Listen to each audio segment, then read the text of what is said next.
Good evening and welcome to the Clarksville-Montgomery County Public Library. I'm Miss Mary here ready to do some bedtime stories for you. Can you guess what I'm doing tonight? I'm so excited. You know Miss Mary's a hat person, so I've got my rain bonnet on. So I'm doing books about rain, and I'm doing two of my favorite books about rain and characters tonight. And the first one is called In the Rain with Baby Duck, and it's by Amy Hest. Pit-pat, pit-a-pat, pit-a-pit-a-pat. Oh, the rain came down. It poured and poured, and Baby Duck was mad. She did not like walking in the rain, but it was Pancake Sunday, a duck family tradition, and Baby loved pancakes. And she loved Grandpa, who was waiting on the other side of town. Pit-pat, pit-a-pat, pit-a-pit-a-pat. Follow us. Step lively. Mr. and Miss Duck left the house arm in arm. Wet feet, wailed the baby. Don't dally, dear. Don't drag behind, called Mr. Duck. Wet face, pouted the baby. Water in my eyes. Miss Duck pranced along. See how the rain just rolls off your back. Mud, muttered Baby. Mud, mud, mud. Don't dawdle, dear. Don't lag behind. Mr. and Miss Duck skipped ahead. They waddled, and they shimmied, and they hopped in all the puddles. Baby dawdled. She dallied, and pouted, and dragged behind. Look at poor Baby Duck. She just does not like all that rain. She sang a little song. I do not like the rain one bit, splashing down my neck. Baby feathers soaking wet. I do not like this mean old day. Are you singing? Called Mr. and Miss Duck. What a fine thing to do in the rain. So Baby stopped singing. Grandpa was waiting at the front door. He put his arm around Baby. Wet feet, he asked. Yes, Baby said. Wet feet? Grandpa asked. Yes, Baby said. Mud? Grandpa asked. Yes, Baby said. Mud, mud, mud. I'm afraid the rain makes a baby cranky, clucked Mr. Duck. I've never heard of a duck who doesn't like rain, worried Mrs. Duck. Is that a fact? Grandpa kissed Baby's cheeks. Grandpa took Baby's hand. Come with me, Baby. They went upstairs to the attic. We're looking for a tall green bag, Grandpa said. What do you think's in that bag? Finally, they found it. Inside was a beautiful red umbrella. There were matching boots, too. These used to be your mother's, Grandpa whispered. A long time ago, she was a baby duck who did not like the rain. Baby opened the umbrella. The boots were just the right size. Look how happy Baby Duck looked with his new boots and the umbrella. Oh, my goodness. Baby and Grandpa marched downstairs. My boots, cried Mrs. Duck, and my bunny umbrella? No, mine, said Baby.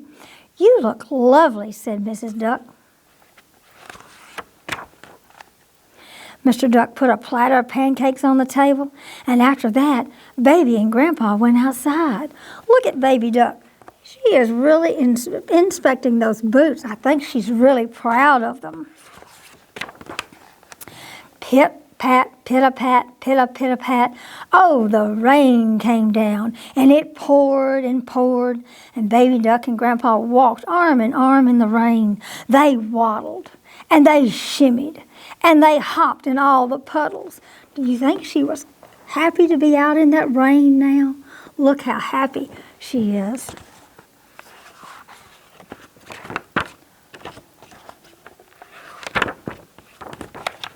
And Baby Duck sang a new song. I really like the rain a lot, splashing my umbrella. Big red boots on Baby's feet. I really love this rainy day. and that is Baby Duck in the Rain, or In the Rain, Baby Duck by Amy Heist. Isn't that a wonderful book? I just love this book. And my other favorite book for you tonight is one of my favorite characters. I'm an Elmer person. I love my elephant. And it's by David McKee. And this is called Elmer and the Flood. Elmer is a patchwork elephant. He's different from all the other elephants in his herd. Elmer, the patchwork elephant, was in a cave with the rest of his herd. For days they'd been sheltering from the torrential rain.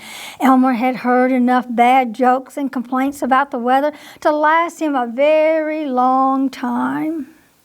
I need some peace and quiet, he said. Rain or no rain, I'm going out for a walk.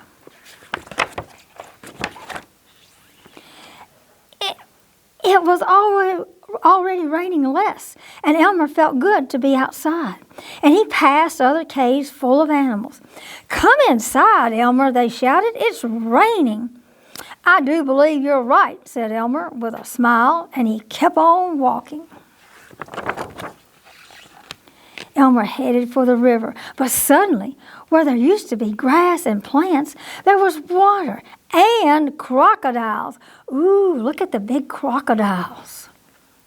Large parts of the jungle were flooded. This is fun, said the crocodiles. We've never been able to swim here before. Well, make the most of it, said Elmer. In a few days, all of this will be dry again. Further along, Elmer met two worried-looking elephants. We haven't seen young elephants since the rain began, said one. I hope he hasn't been washed away. I'll keep a lookout for him, said Elmer. Oh my, I hope he hasn't been either. Next, he met some ducks. Lovely weather, Elmer, they said. For ducks, said Elmer. But we are ducks, they laughed. By the way, the floods have made an island along there, and one of your chaps is stuck on it. Thanks, said Elmer. That must be Young. Elmer soon found the island, and there was Young. He was overjoyed to see Elmer. Please, can you rescue me, Young said. It's lonely here, and I miss the others. I'll get help, said Elmer. Don't worry, I'll be back soon. Oh, look at him. Look at Young. He's way over here on the island all by himself. I bet he was lonely. The rain had stopped by the time Elmer arrived back at the cave. The elephants began to come out, and Elmer explained the situation. Well, what are we waiting for? Said the elephants excitedly. Come on. As the elephants hurried along, other animals joined them, happy to have some action after spending the long sheltering from the rain. They were all surprised by the floodwater. Look at all of them. They've all come out of their caves now, and they're going to help save Young. When Young saw the little parade arrived, he danced for joy. All right, Elmer, said an elephant. What do you want us to do now? Elmer explained his plan. The monkeys brought creepers to use like a rope, and Elmer threw one end to Young. Pass it around a tree and throw it back, he said. Young did as he was told. I hope you don't expect me to walk a tightrope, Elmer, he said rather worriedly. They tied the ends of the rope to either end of the big log. Elmer stood on the log, and then the animals pulled on the rope, and Elmer was ferried across to the island. He hopped off, and Young took his place on the log. The animals carefully pulled him to safety. As Young arrived, an elephant whispered, Let's trick Elmer and untie the rope. Ooh, would that be a kind thing to do? Oh dear, Elmer, giggled one of the elephants. The rope has come off. How will you get back? Good, chuckled Elmer. That saves me from doing it. I'll be happy here until the floodwaters go down. Finally, I can have a bit of peace and quiet. Bye, he said, and I'll see you soon. Look at him. He's over there all by himself. I think he was trying to get away from everybody, don't you all? And that is Elmer and the Flood. That was such a sweet story. And they saved the baby elephant. So that's our stories for tonight, all about the rain.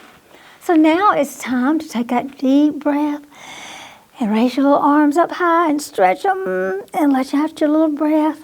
Bring your little arms down, put them in your lap, because now it's time for Miss Mary to tell you goodbye and happy splashing in the rain if we have some. See you next week. Goodbye.